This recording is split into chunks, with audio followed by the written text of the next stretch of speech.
यहाँ पे पाकिस्तान के ऊपर एक और सर्जिकल स्ट्राइक हुई है। ये अभी की सबसे बड़ी लेटेस्ट और ब्रेकिंग न्यूज़ है। पाकिस्तान मतलब लगता है सिर्फ अब इसी के लिए बन चुका है। इनकी कोई भी हैसियत नहीं है। कोई भी इनके अंदर घुस जाता है, इनके पूरे देश के अंदर घुस जाता है, वहां से सेफली बाहर आ जाता है। इन्हें कानो कान खबर भी नहीं लगती। अमेरिका और भारत के बाद अब ईरान ऐसी कंट्री बन चुका है जो कि पाकिस्तान में घुस के एक सर्जिकल स्ट्राइक करके सक्सेसफुली वापस आ चुका है। क्या किया है ईरान ने? तो ईरान के रेवोल्यूशनरी गार्ड्स ने पाकिस्तान में एक आतंकवादी संगठन है जिसका नाम है जैश उल अदल। लेकिन ध्यान देने वाली बात यहां पे यह है कि इस संगठन को ईरान ने आतंकवादी संगठन घोषित किया है। तो ये उनके हिसाब से आतंकवादी संगठन है, ऐसा नहीं कि पूरी दुनिया में ये घोषित है।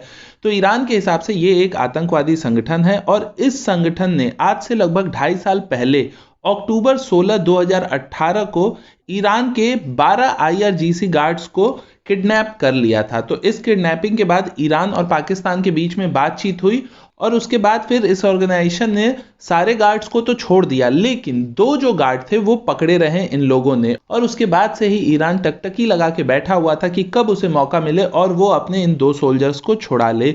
और ईरान को ये मौका मिला मंगलवार यानी कि 2 फरवरी की रात को। उसके बाद फिर ईरान के जो रेवोल्यूशनरी गार्ड्स हैं उन्होंने एक डीप स्ट्राइक की पाकिस्तान के अंदर। वो लोग पाकिस्तान के अंदर घुसे, उन आतंकवादियों के कैंप को धराशायी किया, अपने जो गार्ड्स थे उनको छुड़ाया। और साथ ही साथ ऐसी भी खबर है कि वहां पे जो पाकिस्तानी आर्मी के लोग थे, ऑब्वियस है कि ऐसे ऑर्गेनाइजेशंस को पाकिस्तान की मिलिट्री सपोर्ट करती है तो उनको सुरक्षा भी देना पड़ेगा। तो वो लोग भी जब वहां पे पहुंचे तो उनसे भी भिड़ंत हुई और ऑब्वियस है उन सारे लोगों को ईरान के जो गार्ड्स थे उन लोगों ने मारा और तभी वो देखिए, सेफ और वापस जा मैं पाए। समझ ये सकता हूँ चीज आपकी तकलीफ, आपकी पीड़ा, आपका दर्द।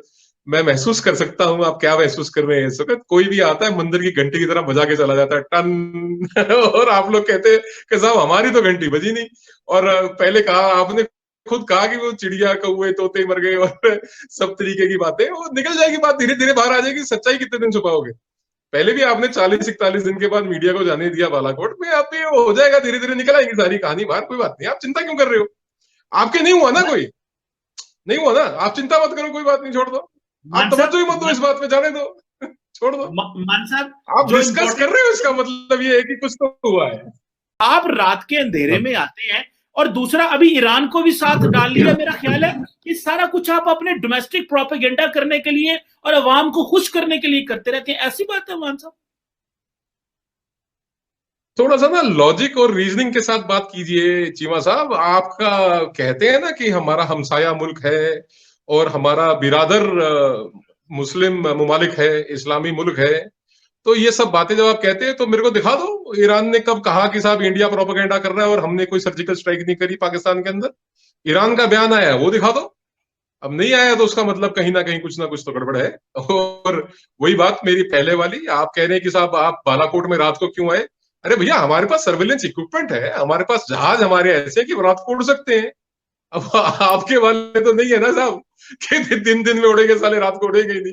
घुस के मारा ठोका। अब आप बोल रहे हैं कि रात को आए, अब आप तस्लीम कर रहे हैं, आप मान रहे हैं कि हम लोग आए। अब आप दूसरी बार मान रहे हैं। पिछली बार भी आप मान गए थे, फिर आप तुरंत मना कर गए थे। अब तो आप कह रहे हैं कि तुम रात को क्यों आते हो? अरे क्या खौफ है? आपके पास रेडार नहीं है क्या, पता नहीं लगा? या हमारी एयरफोर्स इतनी शानदार है, इतनी अच्छी प्लानिंग और एग्जीक्यूशन थी कि वहां पे आपको बालाकोट में जब आपको मार के चले गए तब आपको पता चला कि कुछ हुआ है। फिर आपने कहा नहीं नहीं साहब, ये तो पेड़ गिरे, यहाँ पे चिड़िया कौए तोते मारे। और वो जो टेक्निकल सर्वेलेंस है, 300 मोबाइल फोन वहां पे चल रहे थे जिस वक्त, तो वो जाहिर सी बात है वो घोंसलों के अंदर बैठे हुए कौए मोबाइल फोन मिला रहे होंगे दाएं बाएं अपने रिश्तेदारों को। बहरहाल देखिए, denial, you are in a constant state of denial. आपके मुल्क की जो खूबसूरती है ना साहब, जो शानदार बात है आपकी कौम की, आप डिनायल में रहते हैं, मानते ही नहीं किसी बात को। आप अभी आपने अभिनंदन का नाम लिया, पंजाबी च कहते ना परौना आंदा घर जवाई। एक दिन में छोड़ा उसको कि भैया जाओ, और आप कह रहे हैं कि 2 दिन में हमने बालाकोट में ले जाके दिखा दिया था। तो मेरे ख्याल 40 दिन, अगर मेरा, बिकॉज मेरा गणित कोई बहुत अच्छा नहीं है, मेरा मैथ्स इतना अच्छा नहीं है, 960 घंटे होते हैं। तो मेरा ख्याल है कि जी जाहिर सी बात है 480 घंटे का दिन है आपका। तो आपने 2 दिनों में जाके दिखा दिया। वो तो डेफिनेशन तो आप कोई भी चेंज कर सकते हैं। उसमें तो आप लोग ग्रेट है साहब। इसमें तो मैं आपको सल्यूट करता हूं कि आप लोग इतने ग्रेट है, आप डेफिनेशन किसी भी चीज की बदल सकते हैं। बहरहाल सच्चाई है कि आपने बहुत लंबे वक्त के बाद खूब वहां पे सफाई सुफाई करके और वो जुगाड़ सा खड़ा करके दोबारा उसके बाद आपने लाके दिखाया कि देखो चिड़िया कौए और तोते मारे इन्होंने यहाँ पे हमारे, और पेड़ गिराए हैं। और पेड़ गिराने के लिए भी तो आपके सिर के ऊपर तो आए होंगे साहब एक बार। और बहरहाल जिनके लोग मरे हैं उनको तो पता ही है, आप मेरे से तो छुपा सकते हैं। और जिनके आंखों के तारे उस दिन 72 के पास चले गए, वो तो उनको भी पता होगा, आपको भी पता होगा साहब। मैं इसमें क्या कहूं, या मैं सवाल के साथ जवाब भी दे रहा होता हूं, दोनों रिबटल को भी समझें। एक तो तुहानू समझाना पैंदा है नहीं कि आप सवाल है रिबटल आप देके फिर सवाल मसला कोई नहीं, फिर गल आ जाती है ना, फिर मैं आखना नहीं बुरा ना लगे, और फिर सरदारा नू सारी गल समझ भी नहीं होती, दसना पैंदा कि भाईजान ये सवाल है, जवाब भी नाल दिता तुहानू। अच्छा हुण मैनू ये दसो, आपकी एयरफोर्स ने तो प्रोपेगेंडा कर ली। ओ जट मेरी गल सुन, ओ चिमे ओ जट्टा मेरी गल सुन, तू पिछो की है, तू पिछो की है, तू है तू भी पुराना सरदार ही है।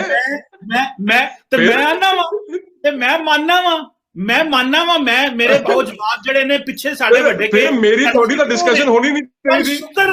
सुनो मेरी गल तो सुनो, सानू अकल आ गई टाइम ना। मेरी गल तो सुनो एक मिनट, फिर कायदे से एक मिनट जटा मेरी गल सुनो, जटा मेरी गल सुनो, फिर तक कायदे नाल डिस्कशन होनी नहीं चाहिए थी। ਉਹ ਜੱਟ ਨੇ ਦੂਜੇ ਜੱਟ ਨੂੰ ਕੀ ਪੁੱਛਣਾ ਤੇ ਜੁੱਟੇ ਜੱਟ ਨੇ ਪਹਿਲੇ ਨੂੰ ਕੀ ਸਮਝਾਉਣਾ। मान साहब कहानी कोई नहीं है, ये डिस्कशन ही नहीं होनी चाहिए। ईरान का मैं सिर्फ बता दूं, ईरान वो वाहिद मुल्क है जो हमेशा कश्मीर के ऊपर बात करता है। ईरान वो वाहिद मुल्क है जो हमेशा इंडियन ऑक्युपाइड कश्मीर के ऊपर बात करता है। शायद आपको इसका याद नहीं है या पता नहीं है, तो आप उनकी स्टेटमेंट चेक कर लें, सो इतने खुश ना हो। But any how, moving forward from this, आपने कुछ कहना? मूविंग फॉरवर्ड, मैं एक सेकंड का रिपोर्टर ले लो, आपने और ईरान ने मिलकर क्या उखाड़ लिया? क्या उखाड़ लिया मिलकर? कुछ भी नहीं उखाड़ा। चले आज से करीब 2.5 साल पहले 16 अक्टूबर 2018 को पाकिस्तान के एक आतंकी संगठन जैशुल अदल ने ईरान के 12 सैनिकों को अगवा कर लिया था। वैसे तो पाकिस्तान यह कबूल नहीं करता है कि यह सब उसी के इशारे पर हुआ था, लेकिन वास्तव में यह सब पाकिस्तान के इशारे पर ही हुआ था। आप लोगों को पता है कि ईरान और पाकिस्तान के अच्छे संबंध पहले नहीं रहे थे, कारण ईरान एक शिया बहुल देश है और पाकिस्तान एक सुन्नी बहुल देश है, और दूसरे सुन्नी बहुल होने के कारण पाकिस्तान सऊदी अरबिया का साथ देता है, क्योंकि सऊदी अरबिया भी सुन्नी बहुल देश है और सऊदी अरबिया और ईरान की दुश्मनी बहुत लंबे समय से चली आ रही है। उसी दुश्मनी के कारण पाकिस्तान में भी शिया सुन्नी का फसाद आए दिन होते रहता है। जब ईरान ने दबाव बनाया तो पाकिस्तान ने अपहृत किए गए 12 सैनिकों में से 10 की तो रिहाई करा दी, लेकिन 2 सैनिकों को जानबूझकर रोक के रखा गया था, जिसे परसों दिन ईरान के रिवोल्यूशनरी गार्ड ने सर्जिकल स्ट्राइक पाकिस्तान में करके बलूचिस्तान प्रांत से अपने 2 सैनिकों को रिहा कराकर ले गए। चूंकि यह बात ऐसी है, शर्म वाली है कि पाकिस्तान किसी को कह भी नहीं